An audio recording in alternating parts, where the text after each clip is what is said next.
Thank you, Mr. Hunter. Thank you, Madam Speaker.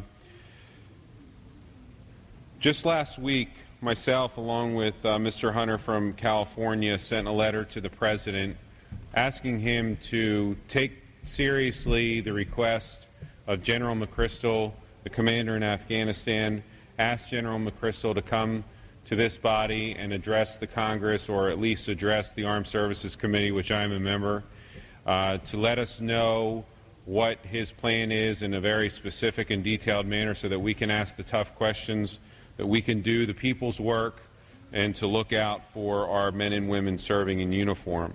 Along with many members of the freshman class, that letter was sent last week, and along with many other letters sent to the President, along with letters sent to my office, phone calls asking me to support our troops, support the generals on the ground, support our military chain of command, and to do the right thing in Afghanistan. And that's to give us a chance to win where we know that we can win. The United States versus the Taliban. Think about that for a second. The United States versus the Taliban. And what the questions and what we have to do, as Sun Tzu said, don't go to war until you know you can win, and when you go to war, know that you've already won it.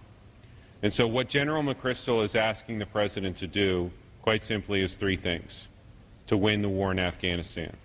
First, give us a surge in troops, more than the troops that we've already approved, about at least 40,000 more troops to be able to secure the towns and villages and cities so that people feel safe, so that people come out of the woodworks and the intimidation of the Taliban and can feel that they can trust the Americans and our allies, that we're not going to leave, that we're going to stand by them and stand by for the people's rights and freedom in Afghanistan. This has been an issue of a lot of contention and, quite frankly, and unfortunately, politics, not only here in the House, but between the two parties and across this great country. The second thing is to integrate with the Afghan people. It's going to be risky. We are going to have to come out from behind the walls, out of the Bradleys, come down from the turrets and the Humvees, and really do a much better job of winning the hearts and minds of the Afghan people. It's going to open us up to risk, and it's going to open us up to harm's way, quite frankly. But I think General McChrystal understands that it's going to take some sacrifice. It's going to take making the risks and the hard decisions to be able to accomplish this goal. Because on the other hand, you have the Taliban, which operates under intimidation, operates under violence and threats, that if you cooperate with the Americans, we won't forget it, and you will be punished, and there will be recourse for the things that you have done to cooperate with the enemy, in that case us, the United States.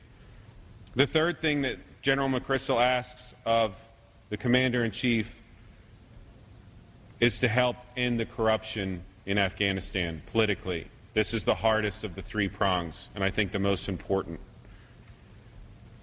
The local governments, the regional governments, and the central national government has a long, long way to go in ending what has been a long string of corruption in Afghanistan. That's going to be the most difficult aspect of General McChrystal's request. But again, we have the best team in place.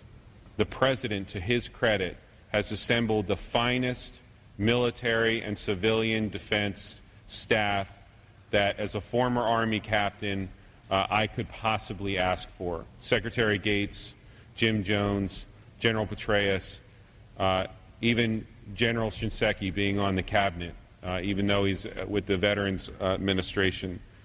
Just an outstanding dream team of military brass. We have the best team in place. I urge the President to listen to them, take their counsel, do the right thing in Afghanistan, finish the job that we started there, whether or not it was neglected, whatever argument you want to make, starting from today on, for the kids that are there now, that are manning a post, that are out there alone and cold and homesick and undermanned. Let's do the right thing and send a message to the world that the United States of America will stand up for freedom across this great planet of ours and stand by where freedom wants to ring out.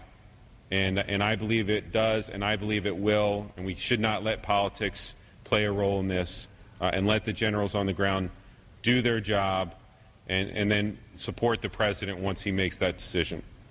Thank you, Mr. Hunter, and Madam Speaker, I yield back. Thank the gentleman from Florida for his service in the Army and as well as his service now to the nation in Congress. He's really living up to those Army ideals. You know, now that the security situation in Iraq is under control and U.S. forces are beginning to rotate out of that region, we're confronted with a new challenge of equal significance in Afghanistan.